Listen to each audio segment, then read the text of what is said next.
Nous sommes dans une période synodale dans l'Église.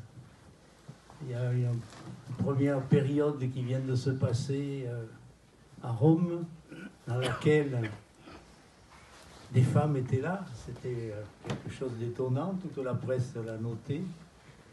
Et il doit y avoir une deuxième période concluante, enfin, à l'automne prochain. Comment voyez-vous ça ?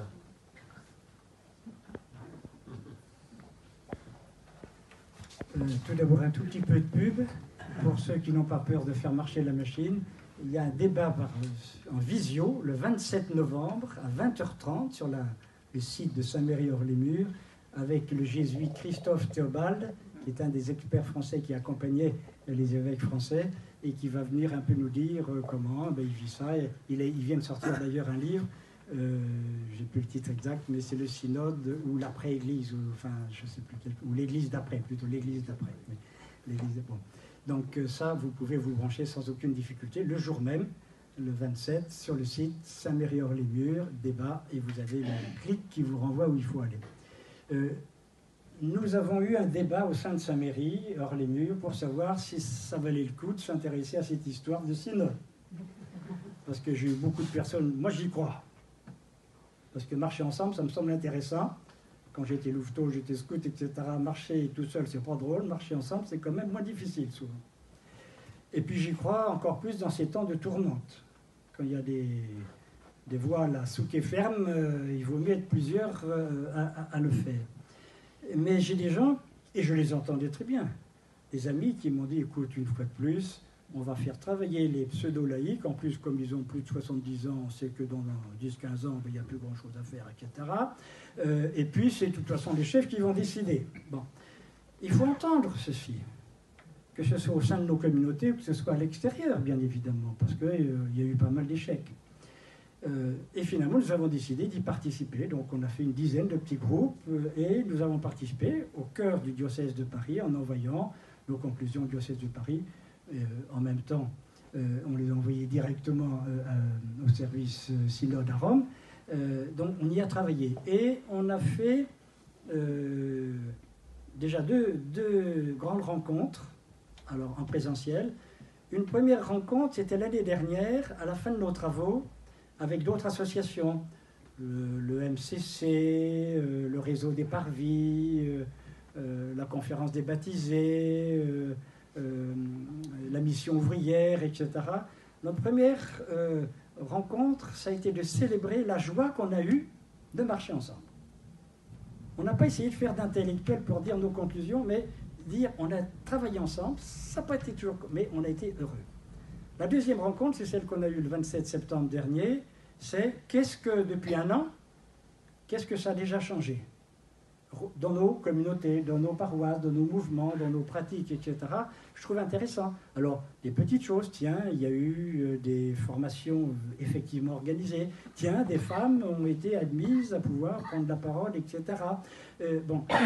Et puis, on va avoir, après l'épisode de Christophe Théobald, c'est quoi la deuxième étape, entre guillemets, de manière à ce que la deuxième étape ne soit pas perçue comme une espèce de recul par rapport à ce mouvement qui a été, je pense, reçu assez positivement, en tout cas dans certains cas, dans la démarche synodale.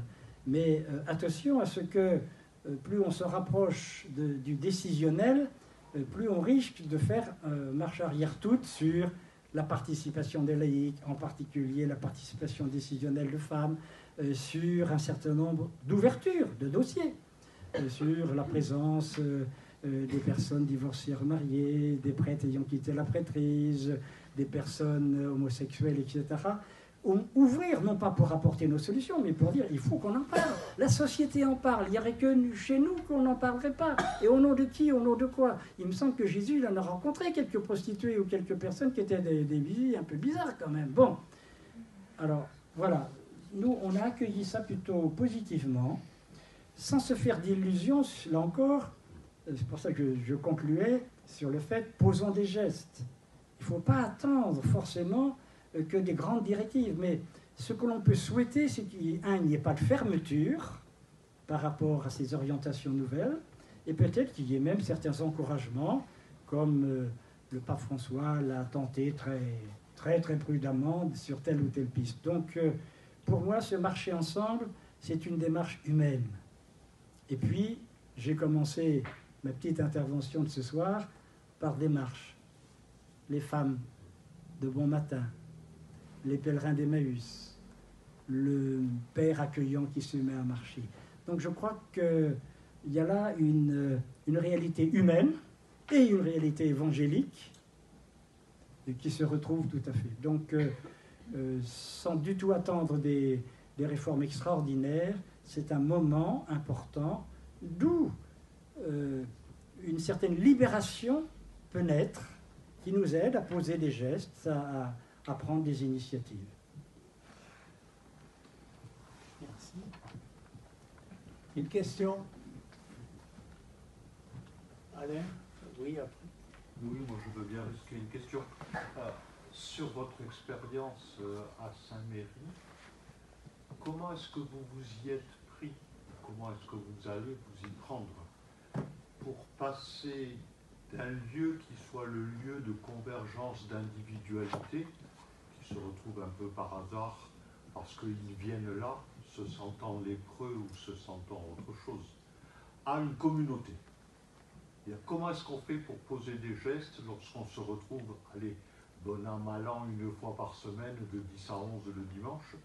Comment est-ce qu'on fait pour passer de ce lieu de convergence avec plein de belles choses dans le cœur, hein, et de ce lieu de convergence à un lieu de communauté? Et ça, à Saint-Méry, ça se joue comment? Bon, je ne peux pas... c'est difficile de vous répondre de manière très complète.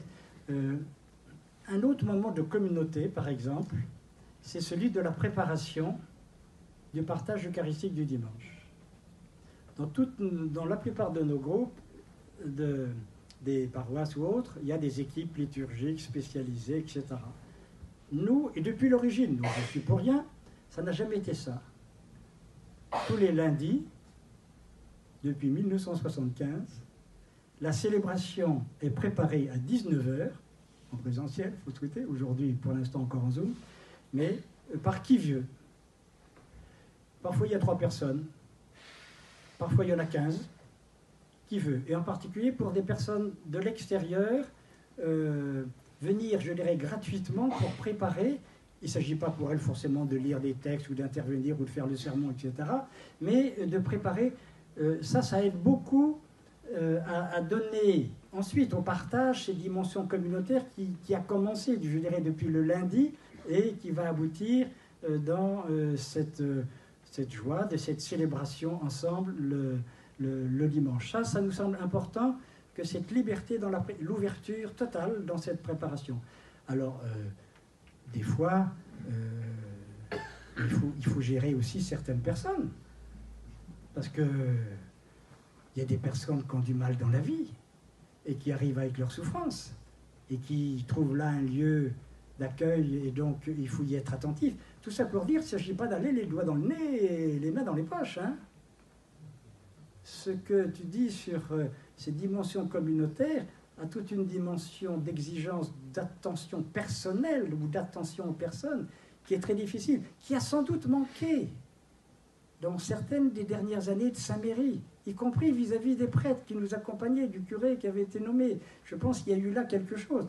Et donc aujourd'hui, nous avons un groupe qui nous aide et qui nous ramène régulièrement à travers soit des cas pratiques, soit un texte plutôt sympa, sur la question de l'exigence du respect de l'autre, de ce qu'on appelle, d'une manière tout à fait banale, la bienveillance. C'est très facile d'en parler, c'est très difficile d'en vivre avec quelqu'un qui vous emmerde, ou avec quelqu'un qui ne pense pas comme vous, ou avec quelqu'un qui bousille régulièrement votre réunion parce qu'il prend la parole pendant, etc. Bon.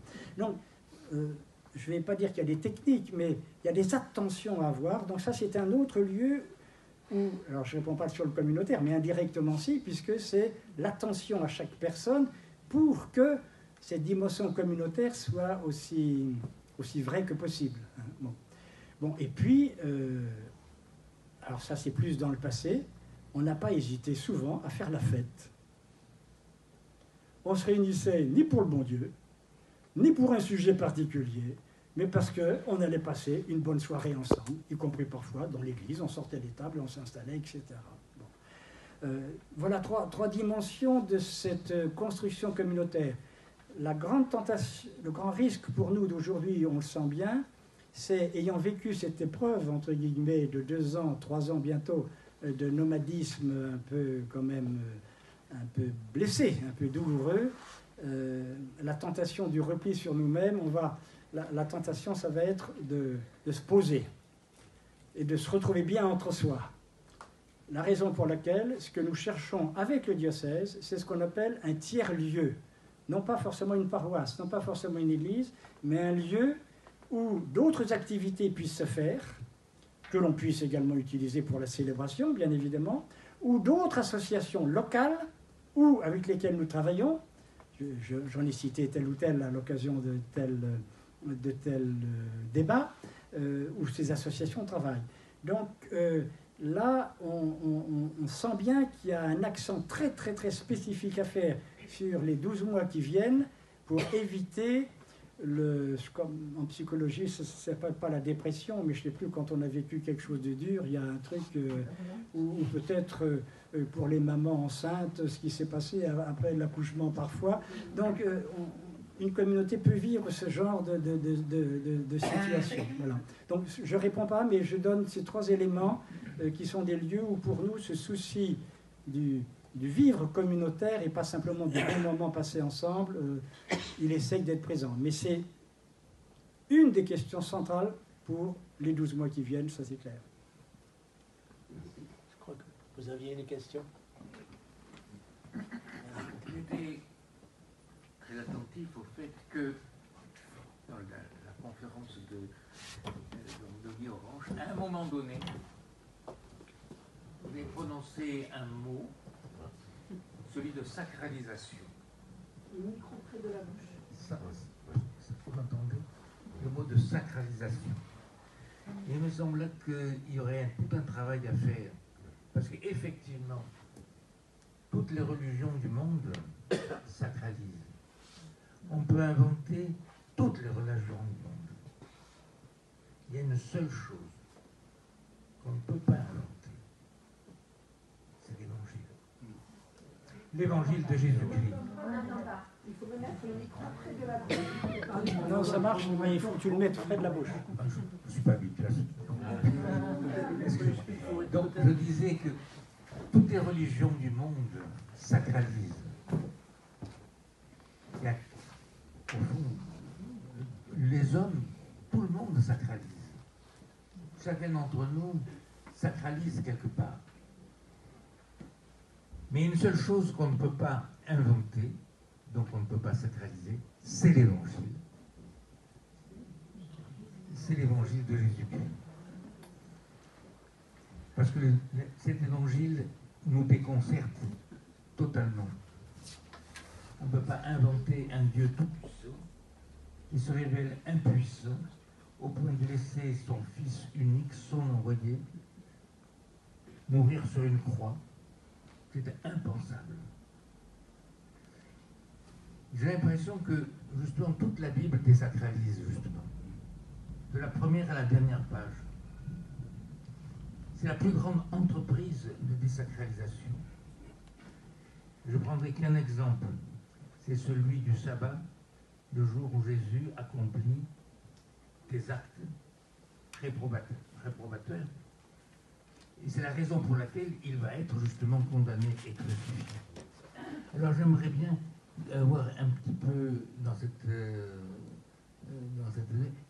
ce que pense Guy Orange de cette désacralisation à laquelle, me semble-t-il, nous sommes invités à réfléchir en profondeur.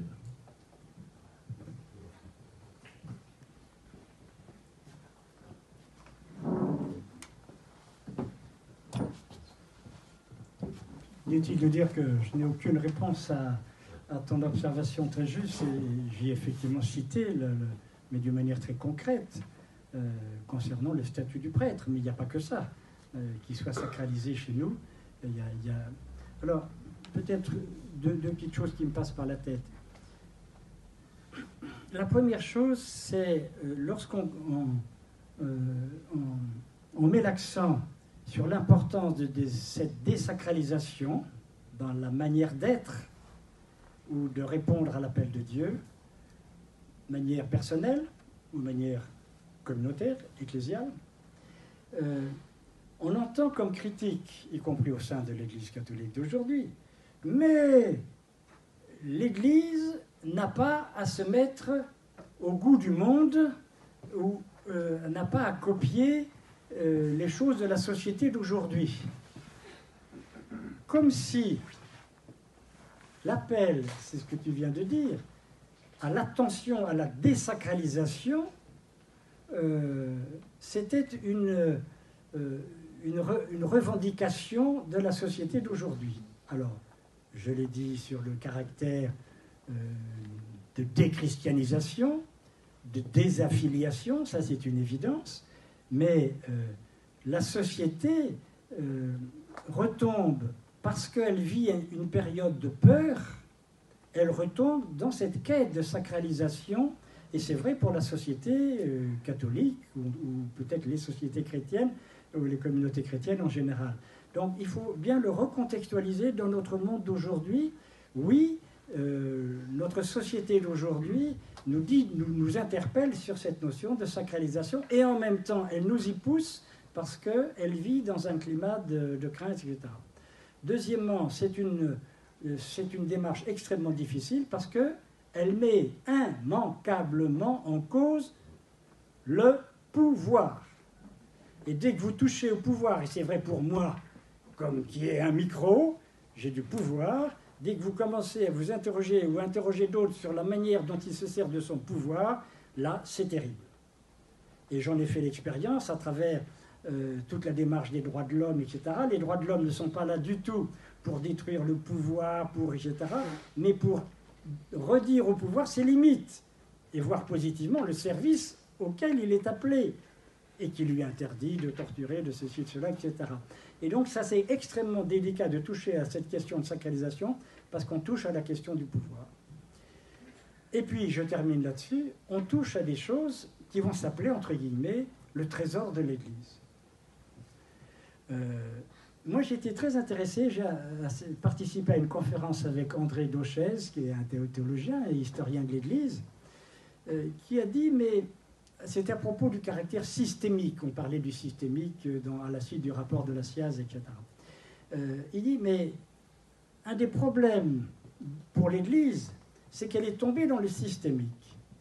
À un moment, je ne sais plus si c'est au 8e ou 12e siècle, problème pour les curés de paroisse, qui étaient mariés, qui avaient des gosses, on ne savait pas comment le successeur, si c'était forcément l'aîné, comment le patrimoine paroissial est... Bon, un problème réel. Une des réponses, ça a été le célibat des prêtres. Et Dauchez nous dit, mais je dirais, pourquoi pas? Je ne vais pas juger mes anciens du XIe siècle ou je ne sais pas quoi. Mais Dauchez disait clairement, pourquoi est-ce qu'on a transformé ce qui était une réaction peut-être légitime de l'Église dans un contexte historique donné, en un dogme sacralisé qui nous viendrait directement de Dieu. Et on a fait du célibat une règle sacrée. Le célibat n'est pas plus sacré que d'autres types de pratiques, c'est très clair. Et comme tu le dis, la Bible nous répète ceci, et Jésus il est mort pour ça. Donc, j'ai trouvé ça assez intéressant, cette réflexion de la tentation que toute institution, et l'Église en fait partie aussi dans certains de ses aspects, elle a de systématiser ses réponses et pour l'Église de les sacraliser. Et là, ça devient totalement piégeant puisqu'on ne peut plus toucher ce qui a été décidé, je ne sais pas moi, sur la Vierge Marie il y a 2 siècles, il y a 3 siècles, on peut peut-être se reposer des questions aujourd'hui sur la manière dont on l'aborde. Et ce n'est pas pour autant être ni blasphématoire ni anti-évangélique, par exemple. Madame. Oui, alors moi ça va être plutôt un témoignage qu'une question. Bon, j'habitais Paris, je pense que je parle assez fort. J'habitais Paris pendant des années, donc n'étant pas tellement satisfaite des églises, on va dire, normales, des églises de paroisse, je suis allée très souvent à Saint-Méry. Et je peux vous dire que ça a été effectivement un choc, parce que en fait, je me suis sentie très accueillie, hein, c'est ce sur quoi vous avez insisté, dans le sens où il y avait toujours plusieurs personnes qui étaient là. Il n'y avait pas une personne de l'accueil, mais plusieurs personnes, ce qui fait qu'on sentait une vraie communauté qui vous accueillait. Qu'en plus, il y a à Saint-Méry quand même une tonalité très forte axée sur l'art. Et moi, je me souviens, alors avec une grande émotion, d'une crèche faite complètement en carton. Mais c'était extraordinaire. Donc plutôt que d'avoir une crèche avec des dorures, des petits lampions, etc., c'était une crèche faite qu'avec des bouts de carton. Mais c'est Jésus. Enfin, pour moi, c'était vraiment la parole de l'évangile qui était représentée de manière artistique. Autre chose aussi, lors des célébrations eucharistiques, eh bien, on n'était pas en file comme ça, indienne, et face au cœur, mais on était à l'arrière de l'église, disposés en croix. Donc tous au même étage, à la même hauteur, et le prêtre, là, ça va dans le sens de ce que vous disiez de la désacralisation, le prêtre ne s'arrogeait pas le pouvoir, mais il dispatchait différentes fonctions entre différents laïcs. Donc un jour c'était un laïc qui lisait un poème, une autre fois c'était un témoignage sur l'homosexualité, une autre fois, enfin voilà. Et avec une participation des laïcs, hein, et donc une préparation, ça signifie une préparation costaud avant, mais une participation où on n'avait pas l'impression que c'était le prêtre qui était le chef, le roi, etc. Et voyez, ça, je pense que c'est comme ça qu'on peut faire avancer les choses. Et je me souviens encore d'une messe avec Jesus a sûrement dit. Alors, bon, effectivement, au départ, c'est très surprenant. Donc, on était bien disposés en croix. Il a dit, écoutez, moi, je ne fais pas d'homélie aujourd'hui. Vous retournez vos chefs et vous discutez entre vous sur l'évangile. Ça se fait. Hein. Mais je veux dire, c'est bien plus formateur. Parce que d'abord, vous apprenez à connaître vos voisins que sinon vous saluez juste pour la paix du Christ, hein, voilà, en faisant un grand sourire, on n'en pense pas moins. Là, vous apprenez à connaître vraiment votre voisin, vous faites une vraie connaissance, et il y a un vrai partage. Et en fait, vous en ressortez beaucoup plus fort parce que vous avez réfléchi vous-même à la parole de l'Évangile, au lieu que ce soit quelqu'un qui vous dise « voilà ce que veut dire la parole d'aujourd'hui ». Donc, et dernière chose que je pourrais dire, parce que moi j'étais au CA de la CCBF, je peux vous dire que je pense aussi qu'il faut absolument que les différents mouvements d'église se rencontrent et se mettent ensemble. Parce que moi, en allant à droite et à gauche, je m'aperçois, j'ignorais complètement Sim avant de venir habiter à Frontignan. Bon, maintenant que j'ai connu, je me dis, mais pourquoi je n'ai pas connu Sim avant? Parce qu'il n'y a pas de lien entre les différentes associations. Je ne crois pas, là. Donc, et en fait, il y a des forces vives dans l'Église extraordinaires, des différents. Alors, on n'est pas tous d'accord, mais faisons les choses ensemble. Merci, non, mais merci de votre témoignage. J'ai le mauvais rôle, c'est moi qui contrôle l'heure. Et je ne peux pas retarder le train de Guy tout à l'heure. Mais on a encore le temps pour une ou deux questions. Alors, oui? Oui, moi j'aimerais savoir si vous avez des gens de moins de 50 ans. Parce qu'ici, il n'y en a pas beaucoup. Et ça m'inquiète parce que je pense qu'on est tous un peu dans le même interrogation. On n'a pas été foutus de transmettre ce qui nous fait vivre à nos enfants. Et aujourd'hui, quand nos petits-enfants nous posent des questions, on n'est pas non plus foutus de répondre. Et c'est agaçant. Euphémisons. Sur la question objective, est-ce qu'il y a beaucoup de moins de 50 ans à Saint-Méry-Hors-les-Murs? La réponse est non. Il y en a. Qui sont soit des gens un peu de passage, et soit des personnes de passage, soit le numérique peut aider aussi, des personnes, tiens, finalement un jeune s'y branche, tiens, pourquoi pas aller voir, parce qu'un tel m'en a parlé, c'est pas si con que ça, etc. Bon, donc il y en a, mais c'est vrai que, bon, ça c'est non. Il n'y a pas beaucoup de gens de 40 ans. Il y en a quand même un certain nombre. Hein. Il y a eu, quand on avait un lieu, il y avait des jeunes parents et il y avait tout un temps particulier pour permettre que les enfants aient un autre cursus, je dirais, un autre processus pendant la célébration, etc. Évidemment, l'absence de lieu rend ceci impossible, mais ça peut se reprendre. Bon, première remarque. Deuxième remarque, je le disais à mes cousins qui sont dans la salle tout à l'heure, je ne suis pas du tout un obsédé des cheveux blancs. Peut-être parce que j'en ai plus beaucoup, mais je suis d'abord, ma première réaction, en admiration sur le fait du nombre de cheveux blancs qui osent sortir encore le soir pour une conférence, qui osent prendre un samedi après-midi pour écouter, etc., qui osent avoir des initiatives avec leurs jeunes enfants, même si ce n'est pas des initiatives pieuses, etc. Je veux dire, il faut célébrer cette présence. Ce sont ces cheveux blancs qui, aujourd'hui, font marcher une bonne partie des communautés chrétiennes. Il ne faut pas l'oublier. Et c'est vrai, au-delà des communautés chrétiennes, qui font marcher le monde associatif.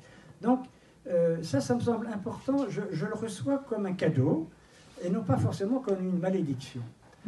Le troisième aspect que tu soulignes, qui est le défaut de transmission.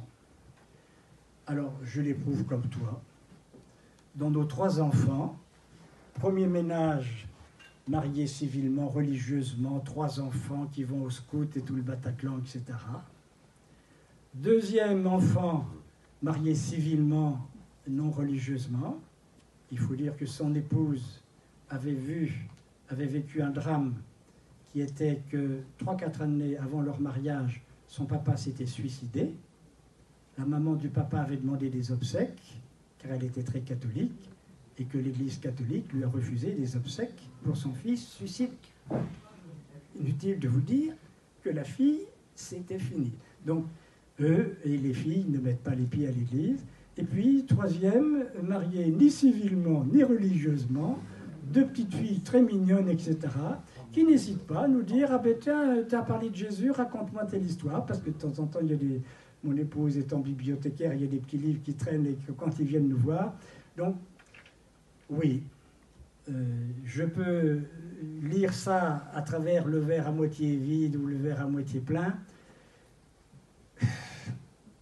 Mais ça, c'est ma paresse personnelle, donc il ne faut surtout pas me copier. J'essaie de faire le peu que je peux. Je n'ai pas réussi. Eh ben, je ne vais pas me coller un ulcère à l'estomac parce que la sécurité sociale est des gens difficiles, c'est pas la peine d'en rajouter. Non, mais, et c'est pas de l'optimisme. C'est là où je reprenais ma phrase de tout à l'heure, c'est j'essaie de choisir une réponse où je me mets en lien, en communion avec les hommes et les femmes qui font. Oui, ils n'ont peut-être pas transmis, bon, mais ils ont aussi partagé. Parce que ce qu'on constate aussi chez beaucoup de nos jeunes, ce n'est pas leur assiduité à la pratique dominicale ou à ceci ou à cela, voire au catéchisme, mais c'est une grande générosité et c'est un grand esprit de solidarité. Alors moi, très franchement, et je dis ça pas pour me consoler, j'y vois un témoignage de la réussite de l'Évangile. Quand dans une société où c'est la lutte pour la survie, où c'est la lutte pour le profit maximal, il y a encore des jeunes qui vont changer de métier à certains moments, ou d'autres qui vont s'orienter autour de la solidarité sans prononcer, ou peut-être surtout en refusant de prononcer le nom de Jésus ou de Dieu, etc. Pour moi, il y a là une trace de l'Évangile. Alors, on peut lire ça positivement, c'est ce que je fais. On peut le lire négativement, qu'est-ce qu'on aurait pu faire? Et donc, il faut évidemment que nos communautés se posent aussi ces questions. Je termine, 4e point. C'est aux jeunes d'inventer leur manière d'accueillir. Moi, je l'ai vu dans tous les mouvements où j'ai joué un rôle d'animateur. C'était toujours le problème des cheveux blancs, mais on n'a pas de jeunes chez nous. Je disais toujours, attendez, si vous demandez aux jeunes, vous qui n'avez plus de cheveux ou des cheveux blancs, de venir à vos réunions du mardi à 16h30 pour prendre un petit thé, etc., inutile de vous dire qu'ils ne viendront pas. Dites-leur, vous les jeunes, on est prêt à venir à une réunion que vous allez organiser autour de la faim dans le monde, autour de la lutte contre la torture, autour d'ATD Carmon, etc., ou de telle ou telle chose, car ils ont une grande générosité, des fois très ponctuelle, mais ils ont une grande générosité. Et invitez-nous à votre manière. Eh bien, c'est vrai qu'ils ne vont pas faire la réunion le mardi à 15h30 pour prendre le thé, parce qu'ils ont d'autres types de... Donc, c'est très difficile, mais je ne réponds pas à ta question, je réagis simplement pour ne pas y être étouffé.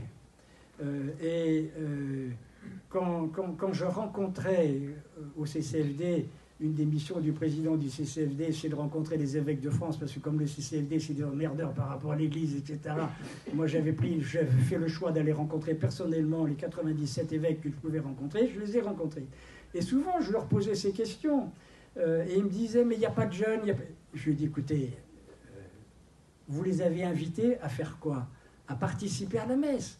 Mais excusez-moi, soit ils n'y comprennent rien, soit ils s'ennuient, soit ils trouvent ça, ce que tu as rappelé sur le sacrifice, ou des choses comme ça, des choses bizarroïdes, etc.